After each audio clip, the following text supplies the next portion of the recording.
We took a Zero and Lander. Road Dog and Scarecrow stayed in our same hotel. Since we did our chores the day we arrived, I spent most of the Zero working on the last video. Despite that, we did explore quite a bit. I liked Lander a lot. Unlike many trail towns we visited, all the storefronts on the main drag were actually in business. I was really excited to find an open Radio Shack. Most of our town meals were eaten at the restaurant attached to the hotel. After I was done with the video, Nate and I went down to Lander Bar and Grill. We spent 3 hours there just hanging out with hikers as they came and went. Road Dog and Vacuum were among them. On the TV in the bar and grill was the Bob Ross channel. It was endlessly entertaining. When we left, we offered Vacuum, and he accepted, a spot on the floor for the night. We were armed with bear spray and walking out of town at 8 a.m. At the edge of town, we only had to wait a short while for a ride to the trailhead.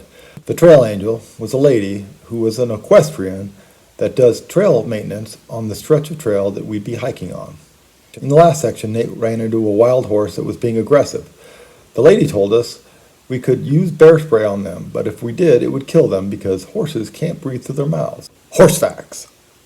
Although the trail started out dry, it quickly changed and we were no longer having to worry about water.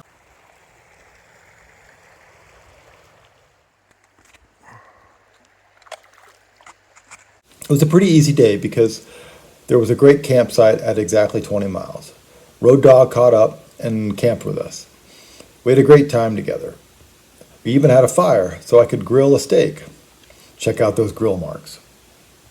The next morning we went our separate ways. I was going to stick to the red line while Road Dog and Nate were going to take the Cirque of the Towers alternate, which was harder but more beautiful. The big advantage of the red line is I could stay at the big sandy lodge where I could get a couple of meals so my pack could be a little lighter. In the morning near this trailhead, I startled a baby moose. It was adorably gangly and awkward as it scampered off. I hiked alone all day. I was going pretty fast because I wanted to get to the lodge before they started serving dinner.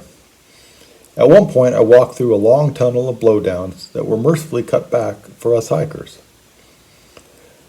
There was a big climb up to the view of Little Sandy Lake. My climb was tough, but it was a lot better than the climb the snowboarders had to do to get there.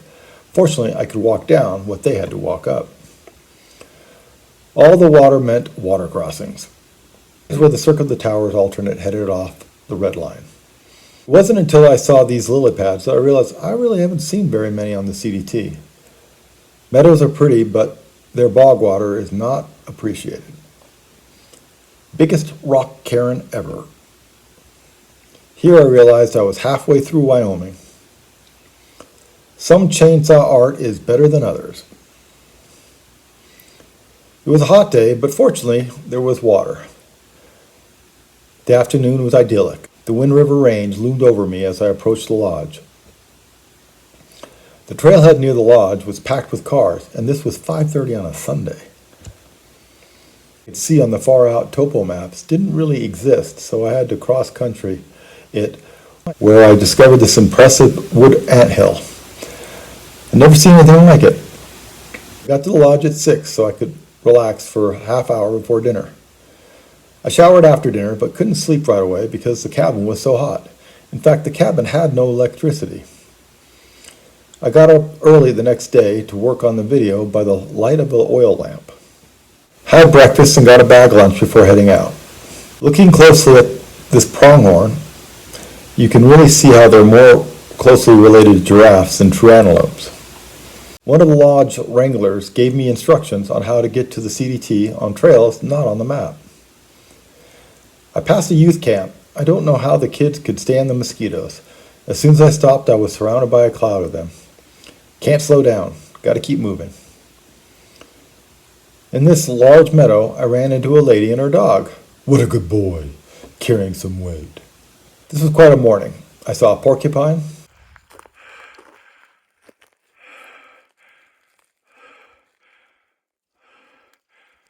a river otter,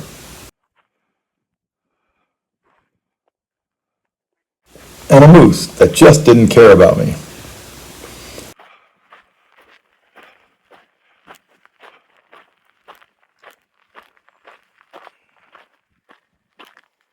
I wish the air was stiller. If so, Mirror Lake might have looked more like a lake. When I got to Dad's Lake, I wondered if these guys were dads.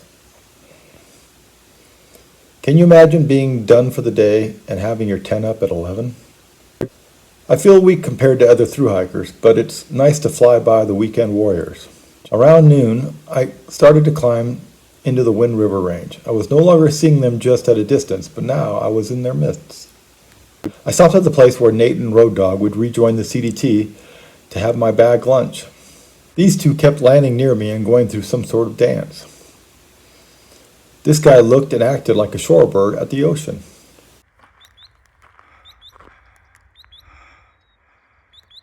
The winds had some long, wide water crossings.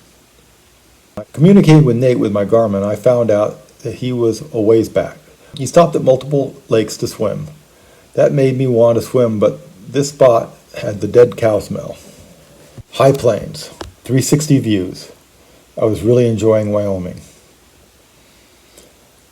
I found an adequate pond to take a quick dunk.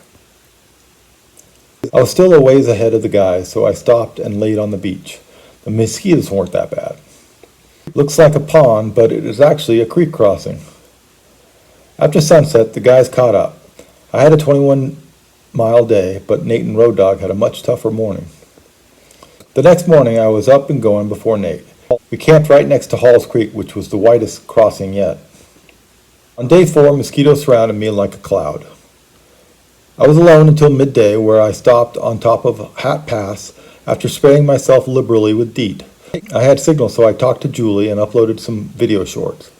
While I messed with my phone, Road Dogg and Nate caught up. Hiking down was pleasant. Check out this water crossing. I'm pretty proud of my rock hopping prowess. I made it across with dry feet. The morning was spent on a roller coaster.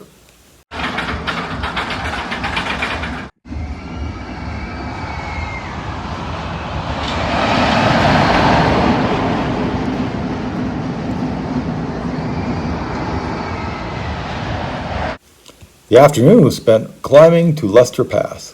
It was the most difficult climb of the section. On top, all I could think of is, why is this still so hard? I may have missed the Cirque of the Towers, but I felt utterly satisfied. I feel like I got the wind's experience. After Lester Pass, I cruised down to the bridge on Fremont Creek, where Nate joined me. The mosquitoes were terrible. During the night, we were hit by a thunderstorm. At times, the lightning was right on top of us, but I didn't capture it on video. In the morning, after I packed, I couldn't wait for Nate to start walking. The mosquitoes were so bad. Before I unzipped my tent, 20 of them were waiting outside on the mesh for me to exit. I followed Fremont Creek high into the mountains. By 9 a.m., Nate had caught up. He spotted a marmot near the top, and then we headed down. Out of the blue, the rocks changed drastically. The morning was a slog, but a beautiful slog, until we reached Green River in the afternoon. We followed it for 10 cruisy miles.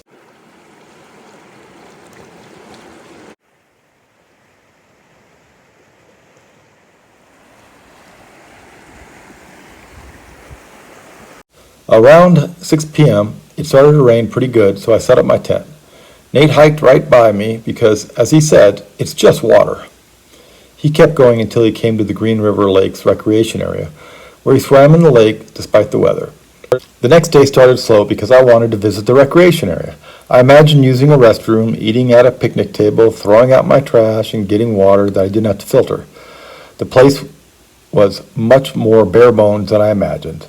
I did get to use the restroom, though. When I started hiking out, I ran into some horseback riders. Although it wasn't an actual town day, it felt like one because we walked all day toward civilization.